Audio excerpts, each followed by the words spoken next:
Subscribe कीजिए the perfect classes channel को और बेल आइकन को दबाइए लेटेस्ट वीडियो सबसे पहले देखने के लिए। Hello student, the perfect classes में आप सभी का स्वागत है। Directorate of education GNCT of Delhi की वर्कशीट नंबर 27 डिस्कस कर रहे हैं बच्चों। क्लास 8 की वर्कशीट है, सब्जेक्ट है सोशल साइंस, 22 जनवरी 2021 की वर्कशीट है। टॉपिक है सोशल एंड पॉलिटिकल लाइफ, राजनीतिक और सामाजिक जीवन, protection of rights of the schedule class and schedule tribe and Adivasis, अनुसूचित जाति एवं अनुसूचित जनजाति और आदिवासियों के अधिकारों की रक्षा। In addition to government policies, several laws have been enacted in our country to protect the people of marginalized communities from discrimination and exploitation. हमारे देश में हाशियाई समुदायों के लोगों को भेदभाव और शोषण से बचाने के लिए सरकारी नीतियों के अलावा कई कानून भी बनाए गए हैं। There are provisions to protect the right of the people of this group. Some of these are, जिनमें से इस समूह के लोगों के अधिकारों की रक्षा के प्रावधान है। इनमें से कुछ निम्न प्रकार हैं: the schedule class and schedule tribes, prevention of atrocities act 1989, अनुसूचित जाति अनुसूचित जनजाति और के लिए ये अधिनियम बना है अत्याचार निवारण का, जो 1989 में बना है। तो इसे देख लेते हैं हम, इसमें कौन कौन से स्टेप्स हैं। देखिए, Provision of punishment for forcing a person belonging to SC/ST to eat or drink any inedible substance. अनुसूचित जाति अनुसूचित जनजाति के किसी व्यक्ति को कोई गंदा पदार्थ खाने के लिए विवश करने पर सज़ा का प्रावधान। सेकेंड है provision of punishment for those who forcibly removes clothes of a scheduled caste scheduled tribes person or parades him her naked or paint his face or do any act that hurts the dignity of the person. अनुसूचित जाति अनुसूचित जनजाति के किसी व्यक्ति को निर्वस्त्र करके घुमाना या उसके चेहरे पर रंग लगाना या कोई भी ऐसा काम करना जिससे मानवीय प्रतिष्ठा को ठेस पहुंचे, इस पर सजा का प्रावधान। नेक्स्ट है provision of punishment for those who occupy the land allotted in the name of a person belonging to a schedule caste a schedule tribe. अनुसूचित जाति अनुसूचित जनजाति के किसी व्यक्ति के नाम पर आवंटित की गई जमीन पर कब्जा करने पर सजा का प्रावधान। लास्ट है provision of punishment for those who attack or force a women of a schedule class or schedule tribe to humiliate dishonour her. अनुसूचित जाति अनुसूचित जनजाति की किसी महिला को अपमानित करने के लिए उस पर हमला करना या उसके साथ जबरदस्ती करने पर सजा का प्रावधान। आगे देखते हैं। This law was enacted in 1989 in response to the demand of those communities.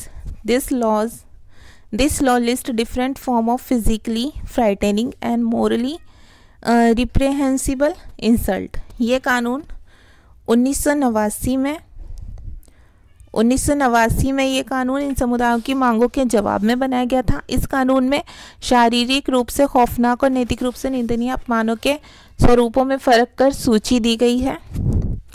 It's purpose was to bring guilty before people before the law. इसका मकसद दोषी लोगों को कानून के समक्ष लाना था। Demands of Adivasi and act of 1989, आदिवासियों की मांगें और 1989 का अधिनियम। The 1989 Act is important for one more reason, as Adivasi activists resort to this law to restore their occupation of their traditional land. 1989 का अधिनियम एक और वजह से महत्वपूर्ण है। आदिवासी कार्यकर्ता अपनी परंपरागत ज़मीन पर अपने कब्जे की बहाली के लिए इस कानून का सहारा लेते हैं। The land of tribes cannot be constitutionally sold to a non-tribal person. Where this has happened, they should get their land back to maintain the dignity of the constitution. संवैधानिक रूप से आदिवासियों की ज़मीन को किसी गैर आदिवासी व्यक्ति को नहीं बेचा जा सकता। जहां ऐसा हुआ है वहां संविधान की गरिमा बनाए रखने के लिए उन्हें उनकी ज़मीन वापस मिलनी चाहिए। Tribal activist C K Janu alleges that the government of various states are also not behind in violating the constitutional laws of tribals. It is this government that allows non-tribals intruders to exploit the tribal land in the name of timber trade, paper mills, etc. and to dislodge the tribals from their traditional forest. आदिवासी कार्यकर्ता C के जानू का आरोप है कि आदिवासियों के संवैधानिक कानूनों का उल्लंघन करने वालों में विभिन्न प्रदेशों की सरकारें भी पीछे नहीं हैं। यही सरकारें जो लकड़ी व्यापार, पेपर मिल आदि के नाम पर गैर आदिवासी घुसपैठियों को जनजातीय ज़मीनों का दोहन करने और आदिवासियों को उनके परंपरागत जंगलों से उजाड़ने की छूट देती हैं। Apart from this, people are being evicted from the forest by declaring them as reserve or sanctuary। इसके अलावा जंगलों को आरक्षित या अभयारण्य घोषित करके भी लोगों को वहाँ से बेदखल किया जा रहा है। मिस जानू also says that when the government can spend a lot of money for the construction of industrial or other projects on the land taken away from the tribals, then why hesitate to spend a little to rehabilitate these displaced people। सुश्री जानू का ये भी कहना है कि जब सरकार आदिवासियों से छीनी गई ज़मीन पर औद्योगिक या अन्य परियोजनाओं के निर्माण के लिए बेहिसाब पैसा खर्च कर सकती है, तो इन विस्थापितों को पुनर्वास देने के लिए मामूली सा खर्चा देने में या खर्चा करने में क्यों हिचकिचाती है वो। एक्टिविटी है बच्चों, draw a picture of person planting sapling and write down what damage can be caused by cutting trees. आपको ये बताना है, पौधा लगाते हुए अपना एक चित्र बनाना है और ये बताना है कि पेड़ों को काटने से क्या क्या हानियाँ हो सकती हैं। अब क्वेश्चन आंसर देख लेते हैं। क्वेश्चन नंबर 1 है, देखिए क्वेश्चन नंबर 1 है, what was the need of enacting schedule caste schedule tribe law. अनुसूचित जाति अनुसूचित जनजाति कानून बनाने की ज़रूरत क्यों पड़ी। तो इसका आंसर आप लिखेंगे यहाँ से, हिंदी मैंने पढ़ा दी है, बस मैं ऐसे ही आंसर बता देती हूँ आपको। This law was enacted in 1989 in response to the demand of those communities. Okay, this law list different forms of physically frightening and morally reprehensible insult। Its purpose was to bring guilty before people before the law। ठीक है, यहाँ तक ये आपका answer 1 है। अब question number 2, what are the main points of schedule caste and schedule tribe act 1989। Question number 2 है, अनुसूचित जाति अनुसूचित जनजाति कानून के मुख्य बिंदु कौन कौन से हैं। इसका आंसर आप लिखेंगे, ये सारे पॉइंट्स जो भी हमने एक्सप्लेन किए थे मैंने अभी आपको, ये आपको लिखने हैं। The schedule caste and schedule tribes prevention of atrocities act 1989। ठीक है, उसके बाद ये फर्स्ट पॉइंट ये लिखना है आपको, या आप फर्स्ट पॉइंट ऐसे भी डाल के लिख सकते हैं, फर्स्ट सेकंड, या ऐसे भी बिल्कुल सेम ऐसे ही आप एक पिक्चर बना के भी लिख सकते हैं। ठीक है, आंसर में, अदरवाइज आप पॉइंट डाल के लिखेंगे तो बेटर रहेगा। Provision of punishment for forcing a person belonging to SC/ST to eat or drink any inedible substance.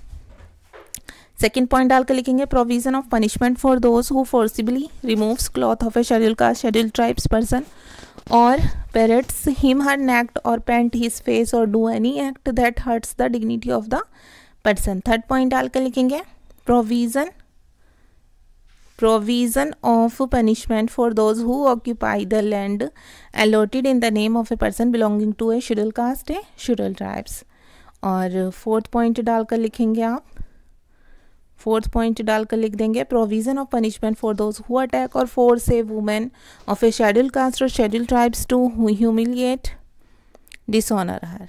Okay students, तो यहाँ तक हो गया आपका आंसर नंबर 2। ठीक है, आप क्वेश्चन नंबर 3 देखते हैं। क्वेश्चन नंबर 3 है, why should the tribes get their land back. आदिवासियों को उनकी ज़मीन वापस क्यों मिलनी चाहिए। तो इसका आंसर आप यहाँ से लिखेंगे, the land of the tribes can not be constitutionally sold to a non-tribal person। Where this has happened, they should get their land back to maintain the dignity of the constitution।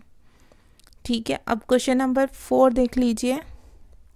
Question number 4 है, according to your experience what are the suggestion to help the Adivasis. आपके अनुभव के अनुसार बताइए कि आदिवासियों की मदद के लिए आपके पास क्या सुझाव है। ये हमें अपने आप लिखना है, तो हम लिख देंगे, the following are suggestion to help the tribals, आदिवासियों की मदद के लिए निम्नलिखित सुझाव हैं। फर्स्ट पॉइंट डाल के लिखिए, the constitutional law of the tribals should be protected, आदिवासियों के संवैधानिक कानूनों की रक्षा करनी चाहिए।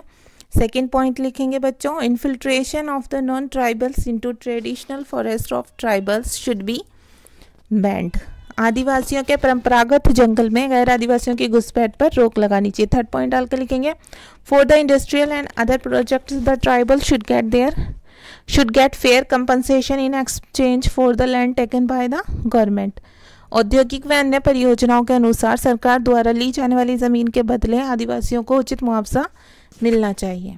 तो आपकी वर्कशीट सॉल्व होगी स्टूडेंट्स। अगर आपको मेरी वीडियो पसंद आई है तो प्लीज़ मेरी वीडियो को लाइक कीजिए, शेयर कीजिए, हमारे चैनल को सब्सक्राइब कीजिए। Thanks for watching.